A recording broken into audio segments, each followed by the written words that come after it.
bossing, ang mga sindiro karon sa tubo nagsige na nagbagulbol tungod sa kabaratos kalamay. Wala na kuno sila inog palit og abono, hasta pud ako. Nangalahati na yung aking tubo mga bossing, pero wala pa rin po ako may naipon ni kahit piso. Baya dito, baya doon. Ngayong taon na ito, lugi ang mga planters ng tubo. Abunado mga bossing. Ito may karga po ang truck na abo, galing po ito ng sentral. Aking tulong po ito pang padagdag sa nutrients ng lupa. Alo na ngayon sa mga kagaya ko small planters, mahirapan ho tayo magsikandos mga bossing. Natapos ko lang po mag-apply ng first dose, ayan, hindi pa po natunaw yung mga pataba na inilagay ko. Ayun po mga bossing, dahil nga po hindi na ako makapagsikandos nito dahil po sa murang presyo ng asukal ngayon, nahihirapan ho talaga kami sa Kalisod kung paano ho kami maghanap ng budget para sikandos. At naka-apply na ako ng first dose ngayon. So DIY na naman po mga bossing. So ang gagawin, may karga po akong abo, nangagaling po ito sa Central.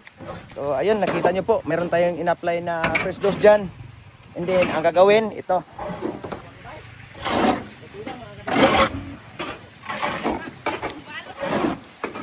Ito po mga bossing. Tabunan ko po yung unang pataba na inilagay natin, itong abo.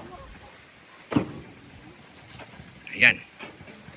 Pagkatapos, daanan po yan ng araro. Na yung tapo ng araro, ilagay natin dito sa line ng tubo para po matabunan yung ating abo at saka yung ating unang pataba na inilagay.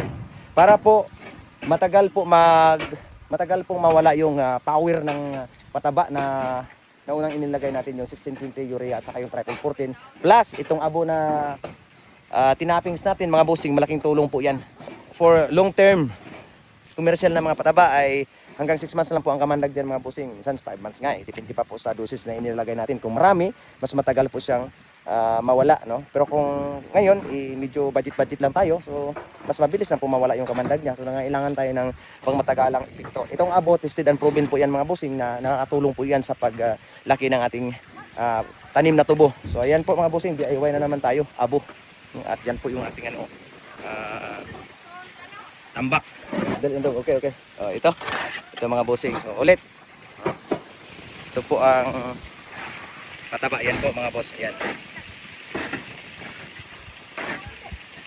Malaking tulong po yan, sigurado ako. Kasi yung tubo na yan dyan sa baba, in-applyan ko po yan dyan mga boss. At nakita ko po ngayon na yun, nakatulong din po sa pagtaboy sa ng bukan, bunlod or yung beetle na number 1 na salot sa tubo. Kinakain yung mga ugat-ugat ng tubo, kaya hindi pa harvest time, natutumba na po at namamatay na yung mga puno ng tubo. Pero kung mayroon po tayong abo, kaya yan, hindi po yan mag-press ha, abo po yan, maanghang po yan, kahit mga langgam-langgam ayaw tumira niyan. So yan po mga bossing, itong buong area na to, 1 hektarya po ito. Lalagyan ko lahat ng mga abo na yan para na rin po makakatipid tayo at the same time maipsan-ipsan man lang natin yung mga gastos natin na hanggang liig, no? So yan, no? DIY mo na para makatawid sa gutom.